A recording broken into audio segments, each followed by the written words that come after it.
On September 29, 2025, under the blue-white lights of the center court at the China Open, a match that seemed ordinary suddenly became the focal point of the entire tennis world.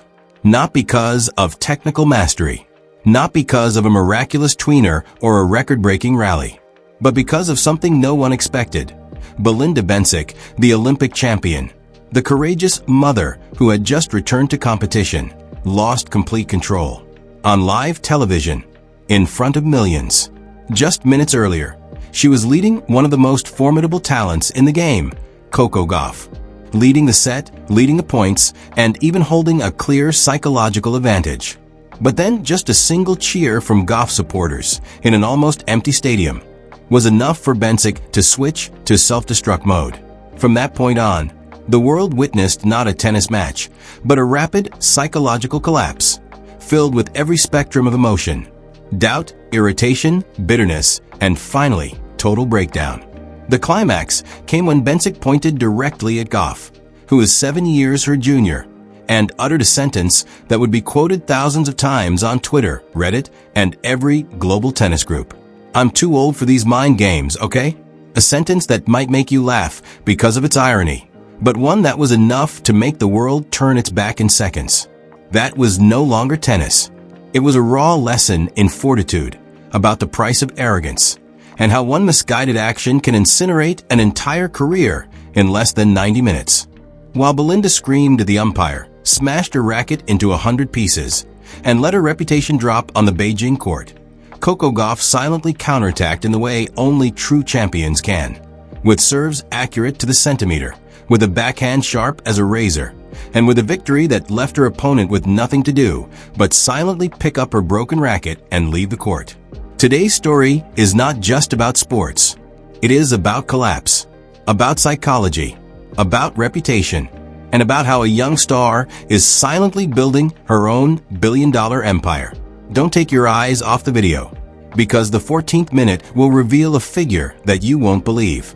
And if you love emotional matches, high-stakes drama, and never-before-revealed insider analysis, don't forget to subscribe to the Pro Tennis 360 channel right now. Beijing, a silent afternoon before the storm. No one expected this match to become a seismic event. Before taking the court, experts all judged that this would be a typical encounter. Two high-class, experienced players who respected each other. But from the very first minute, the setting was uncomfortably strange. The stands were almost empty. This year's China Open was not the main focus, and this match fell into a midweek noon slot.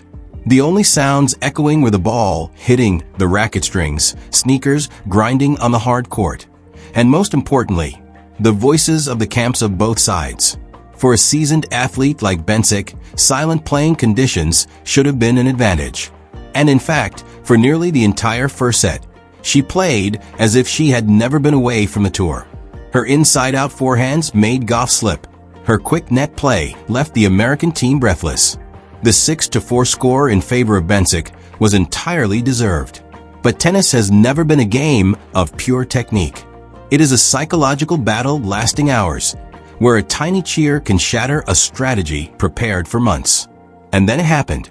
In the fifth game of the second set, Gauff, while defending a dangerous drop shot, suddenly launched a counterattack so precise that the entire Swiss team stood frozen. Gauff's team jumped up. A round of applause, a shout of "Let's go Coco" rang out. Just that one moment, 1 second, one cheer, and Belinda Bencic's psyche began to slide uncontrollably. Instead of keeping her cool, as she had against more formidable opponents, Bencic snapped toward the American team.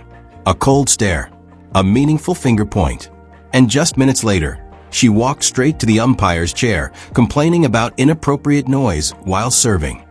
From here, the court turned from hardcourt blue to tension red. Gauff's eyes began to lower. The umpire appeared flustered. Online viewers started recording their screens. And tennis, in that moment, was no longer the top priority. Something else had taken control of the match: ego.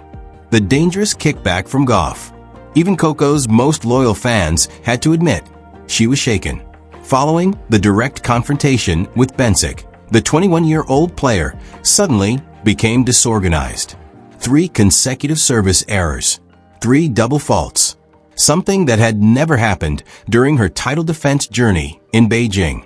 Bencic seized the opportunity immediately. She broke serve, bringing the score to 4-3. Another player might have slowly finished the set, gently closing the door on Coco. But Bencic did the opposite. She added fuel to the fire. She continued to criticize Gauff's team. She repeated the old accusation, this time right in the middle of a point. The match gradually lost its inherent professionalism, and that was the moment of fate. When pushed against the wall, Gauff did not go mad. She did not complain. She did not criticize. She grew quiet. A cold look, a deep breath, and then she stood up as a different person. After the match, Coco revealed, "I told myself, from now on, I am not allowed to lose another point."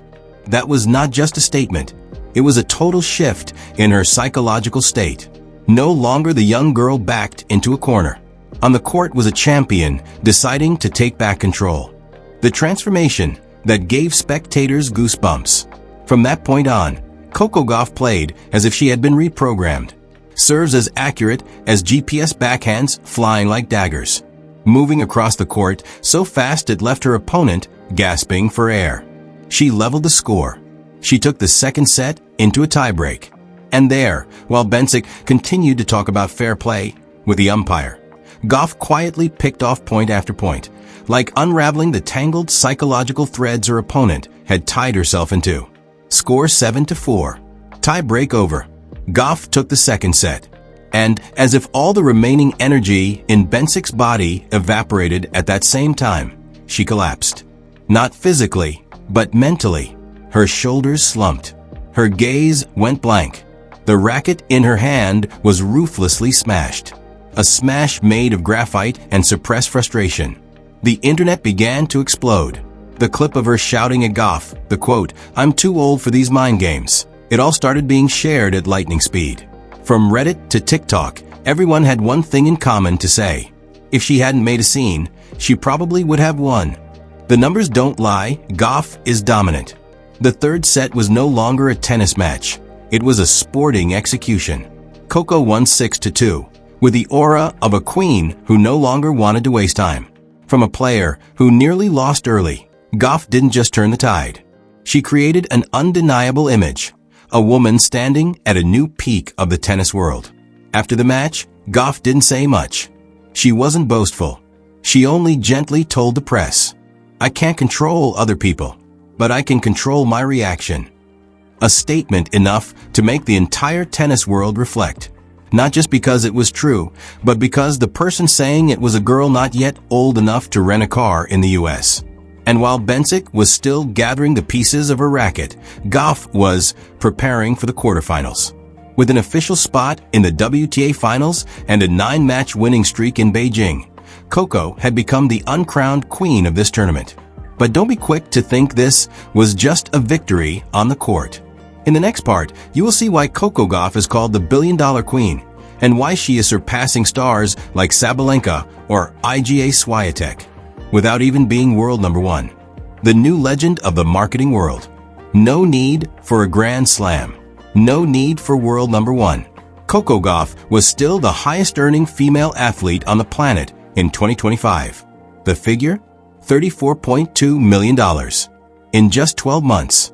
Compare that, Aryna Sabalenka, the player with the most weeks at number 1 for the year, earned $30 million. Iga Swiatek, who won the most tournaments, only reached $25 million. Gauff stands below them in the rankings, but stands above them where it truly matters to brands, the public mind. Why is that? Because Coco has what no one else has, the it factor. A presence that makes people remember her face and name, even if they don't care about tennis. A style that makes any brand want to stick their logo on her. From luxury watches to fast food to sportswear, everyone wants to be associated with the image of a resilient star. No drama, but knows how to respond. The conflict with Bencic, instead of dragging her reputation down, did the opposite. It proved she knows how to defend herself, but without losing control. She knows how to speak up, but without appearing petty. She knows how to endure, but also knows how to win in a way that commands respect. And when a young star has the ability to answer interviews more profoundly than many politicians, you understand why brands see her as a living dream. The unexpected, the handshake via Instagram. When Jessica Pegula, her longtime doubles partner, dropped out of the tournament due to a heavy schedule, many thought Coco would withdraw from the doubles event. But then an Instagram message changed everything. Alexandra Ila, a young player from the Philippines who had never gone deep on the WTA tour, suddenly messaged, "Want to play doubles?" Most stars would ignore it, but Coco replied with just 4 words, "Sure, why not?" Their only previous meeting was just a nod in Madrid. No strategy, no joint practice sessions. But in the first round of the Rome tournament, the new pair destroyed their opponents 6-3, 6-1, as if they were long-lost twin sisters reuniting. What is the point here? Not the victory, but Gauff's open-mindedness. An athlete at her peak, daring to pair up with someone almost unknown, simply because she believes in intuition and natural connection. In a sports world full of calculation, Coco chooses to be authentic. And that is why the audience loves her, not just for her technique, but for the way she carries herself off the court. The real weapon isn't the racket, it's the psychology. There's one thing that every coach, sports psychologist, and former great agrees on. Gauff's victory in Beijing did not come from her backhand. It came from something invisible, fortitude. In a post-match interview, legend Rennie Stubbs said bluntly, "If you are winning, don't ignite your opponent, especially someone like Coco." And that is exactly what Bencic did wrong. She didn't lose because her opponent was stronger. She lost because she didn't understand that her opponent had the ability to turn insult into motivation. Gauff didn't scream. She didn't retaliate. But after being disrespected, she transformed into an unbeatable version. That is the difference between a good player and a future legend. Notice, after being broken, Gauff did not lose another game. In the third set, she played like someone untouchable. And after the match, she didn't provoke.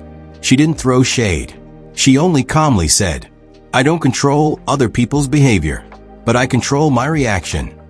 That is not the answer of a 21-year-old girl. It is the mindset of a future champion, an athlete who is gradually approaching the psychological level of Serena Williams. And if you think this was just a one-time win, then the next part will make you completely reconsider. Because Coco Gauff doesn't just want to win championships. She is building a legacy.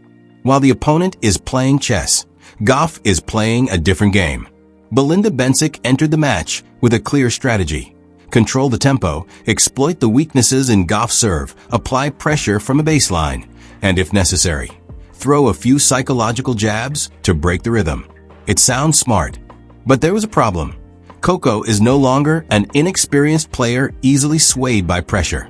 While Bencic played move by move, like a long drawn-out chess game, Gauff was operating on a completely different operating system. Rapid reaction, instant adjustment, turning defeat into victory through sheer stubbornness. She doesn't need a plan B, because fortitude itself is the plan. She doesn't need to create drama, because all drama comes and then dissolves itself before her impenetrable form. While opponents like Sabalenka choose to flaunt muscle, or Swiatek chooses a standard style of tennis, Coco chooses versatility. No one can read Gauff, because she doesn't box herself in. One day she is a defensive wall, the next she becomes a lightning-fast counterattacker. And that is why every strategy against Gauff has an expiration date. Bencic could win the first set, but she couldn't win against that constantly evolving mindset. The 21-year-old girl is rewriting how to build a legacy. While other players spend the off-season resting or appearing on talk shows, Coco Gauff disappears. No Met Gala, no TV shows, no drama. She goes into the lab, working with biomechanics expert Gavin McMillan, dissecting every frame of her serve, adjusting every angle of her wrist rotation, every tilt of her hip. Who does that at age 21? No one. Except for the person who knows well, a legacy doesn't just come, it is built centimeter by centimeter, frame by slow-motion frame. She knows her weaknesses. She knows exactly how people criticize her. And instead of firing back, she fixes it, silently, fiercely. That isn't humility. That is strategy. And by the time others realize it, it's already too late. Bencic realized it, but only when she had smashed her last racket. The question now is no longer can Gauff win more Grand Slams, but how will she change the entire women's tennis system? Because right now, every little girl picking up a racket for the first time in the US, the Philippines, or Africa doesn't just want to play as well as Gauff. They want to be Coco Gauff, a cultural icon, a resilient champion, a billionaire growing up on a hard court. Never wake a sleeping star. There is a truth that Belinda Bencic, and perhaps the entire women's tennis world, will have to memorize after the Beijing match. Never make Coco Gauff angry. Because when you try to break her rhythm with words, she will respond with points. When you try to steal the spotlight, she will seize the entire stage. And when you think you have pushed her to the brink, that is exactly when you find yourself being swallowed whole. Bencic had a match worth winning, but she left behind a lesson worth forgetting. Meanwhile, Coco left the court without a scratch, without a sharp retort, but left the entire tennis world on its guard. Gauff is not just a player who won the match. She is the icon who wins the era. And if this is just the first chapter in her career, the rest will certainly make us reconsider every definition of a champion. What do you think? Did Bencic self-destruct, or was Gauff too cold? Who will truly dominate the WTA next season? Leave a comment below and don't forget to subscribe to the Pro Tennis 360 channel, where you will always be the first to know the truth behind the stage lights. Would you like me to analyze Gauff's performance in any other specific tournaments from 2025, or perhaps compare her marketing strategy with other top athletes?